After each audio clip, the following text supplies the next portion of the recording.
Well, it's winter here in Minnesota. Hanging out in the greenhouse. It's kind of fun out here in the winter when it's cold. Just got attacked by our goose, so I had to carry her away. But what I wanted to talk to you guys about today is the pigs. Was it worth it? Was it worth having pigs on your homestead? They're a little more of an undertaking than chickens. That's kind of obvious. But how much harder are they than chickens? Because a lot of people start out with chickens. It's probably pretty rare that someone buys a homestead and then just gets a bunch of pigs or a couple pigs or whatever and starts with that, you know, unless they have experience. So once you have chickens, you know, for a year or two and you want to step up your game and you're thinking you want something for meat, something for food. Some people might get goats, you know, if they don't want meat, or even if, you know, people do eat goats for meat. But what we decided to do pigs. That was kind of our next step. And so we did a lot of research. We figured out what we needed, and what we had to do, where we could get them and all that. So this is kind of what we built. You probably saw it in our other videos. So we had this, and then we had outside here, we had the electric fence.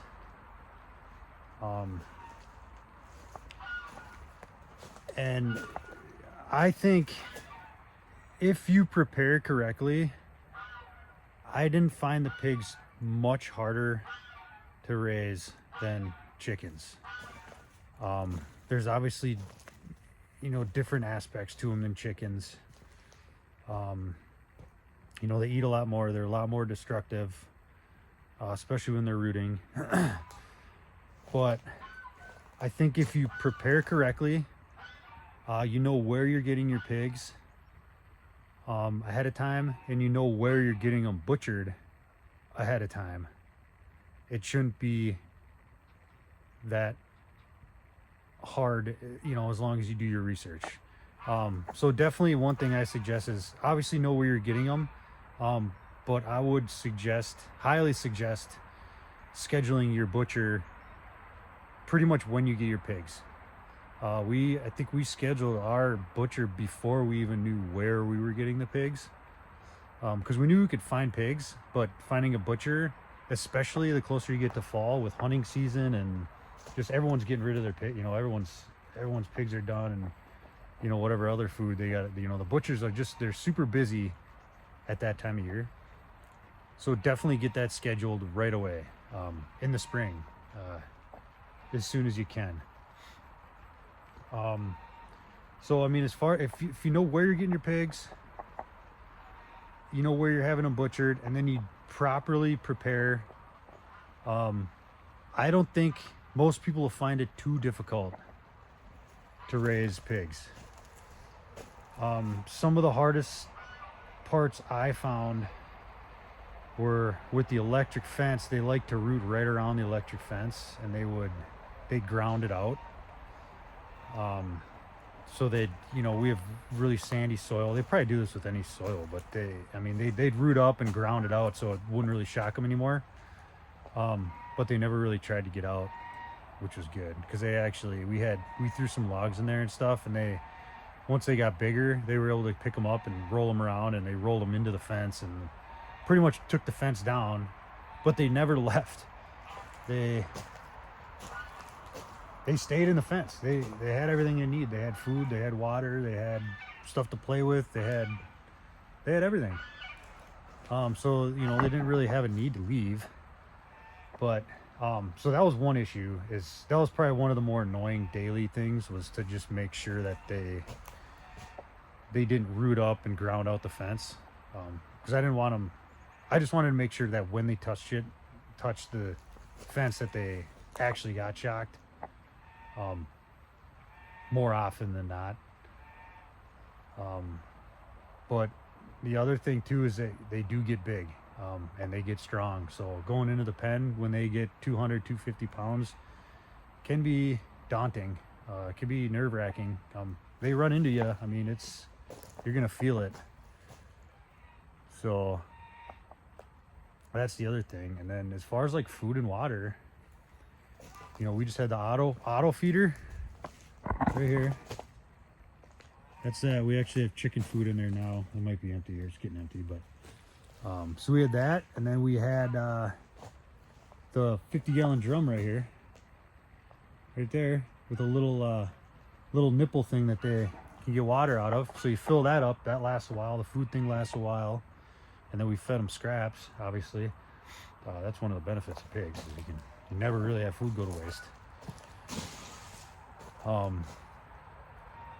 You know, so other than that, those are the main things. And then, but there's a couple things that you might not think of. You might think are secondary, but they're really not. Is shade and water for them to wallow or swim in, or just get wet in general. And our soil here is super sandy, so it doesn't hold moisture, so they can't really wallow. They kind of could when it was like rainy, super rainy, you know, and the ground was just really saturated, but for the most part it wasn't. I mean, we'd spray a hole, and you know, they'd splash around in it. It's kind of muddy for a little bit, and then it just drained right off the bat. But so we ended up using I don't know if it's in here, it's like a cement mixing thing. It's about the size of this, kind of a little smaller than the little trailer here. That held water, but once they got big, one pig would lay in it, and then there'd be no more water left in it. But so that kind of worked. I'm gonna maybe try to figure something out for next year. If not next year, the year after, do something more permanent, some kind of cement or pond or something. Dig a hole and fill it with cement and make a little pool thing. But we'll see. So shade and a wallow and a way to keep them wet. We just come out here and hose them down. I had a hose out here, and we come out here and spray them, and they had it under their shade and filled up that water thing. And so they got water every day. They didn't always have water, but they got water every day. You know, so I think the big thing is just be prepared. Do your research. Be ready. Have where you're getting them, the butcher. Have those four main things: water to drink. Actually, 5 main things: water to drink, food that they can eat, like a feeder. Have, you know, some kind of cage, like we have here, and you know, an electric fence, and then shade, and a wallow, or some, you know, water, something they can swim in. So those are kind of the main things I found. The other thing I'll mention too is we're not going to keep them in here this year. We're not keeping them in the greenhouse this year. We probably will when they're young, when they're little, because we'll have this cage here set up and ready for them. But I'm going to build something outside, and then they're going to have like an electric fence area as well. So my plan is, well, first off, why I don't want them in here is they're so dusty. I mean, look at this. This is just, I think, from the chickens. And you know, you get these pigs running around here. We even had, I mean, you throw wood chips in there pretty consistently, and it's still dusty in here when it was dry. And because you never spray water in here, because we were doing a composting thing, we kind of did a deep bedding system. So you don't want to spray water on that. So the dust just got insane. So they're not going to be in here. And the flies got horrible. Flies were really bad. You can see the raid and the fly traps. But so we're going to have them outside. So if anyone's thinking about doing this, just keep that in mind. It's going to get incredibly dusty in here. And it probably would anyways. A little bit. But man, when those pigs, they come in here and run around, and it'd just be a cloud. So I'd suggest not keeping them in a greenhouse. if you can find something else. It did work, it's just dusty. And it kind of kept the flies in here. The flies had a place to live in here. So we're gonna do a whole thing outside. That'll be a new video this spring. Figure that out. But I'm just gonna build a hard cage, and then I'm gonna build with a door, and then an open area. That's gonna, you know, we'll just use one of these doors probably. So I'll have a hard cage that they can be in, and then we can open the door and let them out into the an open area with the electric fence, so they have more area to run. But we'll get into that later. So as far as what a lot of you are probably wondering is price. So what we did, we kept the receipts for all their food, and then we know what we paid for them. We know what we paid for the butcher. So what we calculated is it was about $650 to $700 per pig. That doesn't include building all the fencing and everything. That's just basically buying the pigs, getting them butchered, and feeding them. So that's, you know, just those basic things. So everything else on top of that, you know, the building all this stuff, getting the water, you know, build that water auto feeder, the, you know, all that stuff, that I didn't take that into account in the calculations. So we'll say $675 roughly per pig. So I think that is a really good deal. I looked at some other local prices, and people are paying about $600 for a half a pig. So if we're looking at something like that for next year, we want to maybe sell a pig. In theory, we could get close to selling one pig and getting our pig for free, or close to it. I mean, we could even raise 3 and sell 2, or whatever. But we're gonna see how much meat. I eat a lot of meat. Our family does, me especially. So we're gonna see how much meat, you know, how long 2 pigs last us, to determine if we, you know, if we want to do 3 or 2 or whatnot. But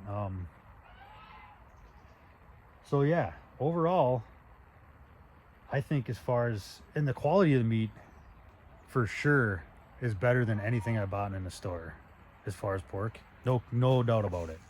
I mean, some of the steaks, the pork steaks and the chops and the everything, the ham, the bacon, we had them do half the bacon, I'm doing the other half. Same with the hams, I'm doing half of them. But man, the stuff that our butcher smoked, the ham, the bacon, all the pork chops, everything, super good. Way better than anything that I've had from the store. So it's by far, I think, worth it. If you like the work and you want to take care of them, I say go for it. The price is there. If you eat that much meat, or if you just, you know, you want to sell most of it, maybe you only want to keep half a pig. You know, you like the idea of raising pigs, but you don't eat that much meat, or you don't really like pork all the time. You know, you could raise 2 and sell 1.5, and you could probably easily get that for free, if not make some money. So I think it's worth it. We're gonna do it again, as you can probably tell, because we're already kind of planning out what we're gonna do. So I say, you know, start out with chickens, some kind of birds, and then once you get that down and you get it, you know, and you kind of get those chores fine-tuned, I think you're ready for pigs. And you only keep them for the summer. So I mean, if you're just doing meat pigs, so you don't have to worry about wintering them, or you know, you only have them for 6 months, 5-6 months, and you know, try it out for 1 year. If you like it, great. If not, you know, you only got them for so long, and then that's it. So yeah, as far as that, you know, that's about it. I'm trying to think if there's anything else. I'm sure I'll think of something else when I'm done filming here, but yeah, I say go for it. Just prepare, get everything built, ready, know what you're getting into, and know that it's going to be a little harder to leave your homestead. You know, if you leave for weekends, you know, you can probably do it, especially if you got a hard cage. I would definitely not leave them if you just had an electric fence. But if you have a hard, you know, hog panels and stuff, you know, and you can keep them there, and you got water, auto watering and auto feed, you can probably get away with it for a few days. I mean, again, that's up to you. I have a camera set up in here, so we can look at them, which, you know, if you can do that and you have everything auto and you're not super far away, you can get back if something's looking weird. You know, you can get away for a weekend, especially when they're smaller. When they're big, or if it's super hot, you gotta be careful. But anyways, I'm rambling. So yeah, I say do it. If you're thinking about it, just get ready, plan it out, do it. That's it. I mean, if you guys have any questions, I'll show you the setup here coming up this spring. It'll be a few months, obviously, but I'll kind of show you, take you through.